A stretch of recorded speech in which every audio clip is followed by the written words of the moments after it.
How to transfer from PayPal to Binance. Hello guys and welcome back to the channel. In this video, I'm going to show you how you can transfer money from PayPal to Binance. So let's get started. But before we begin, it's important to know that Binance does not currently support direct PayPal deposits in most regions. So you'll need to use an alternative method.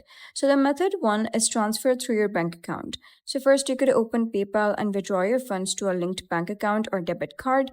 Once the money arrives, you could open Binance and use the available deposit methods in your region, such as a bank transfer or a debit card deposit. This is the most common way to move funds from PayPal to Binance.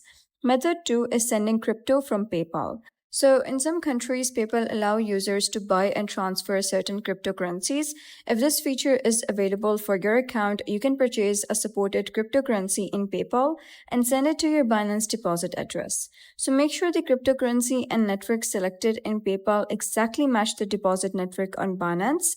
Sending funds to the wrong network can result in permanent loss of funds. So, you gotta simply open Binance and tap deposit. Select the cryptocurrency you want to receive and copy the deposit address. Then go back to PayPal, choose Send Crypto, paste the Binance address, review the details, and confirm the transfer. Always double check wallet addresses, network selections, and transfer amounts before confirming any transaction. Even a small mistake can cause delays or loss of funds.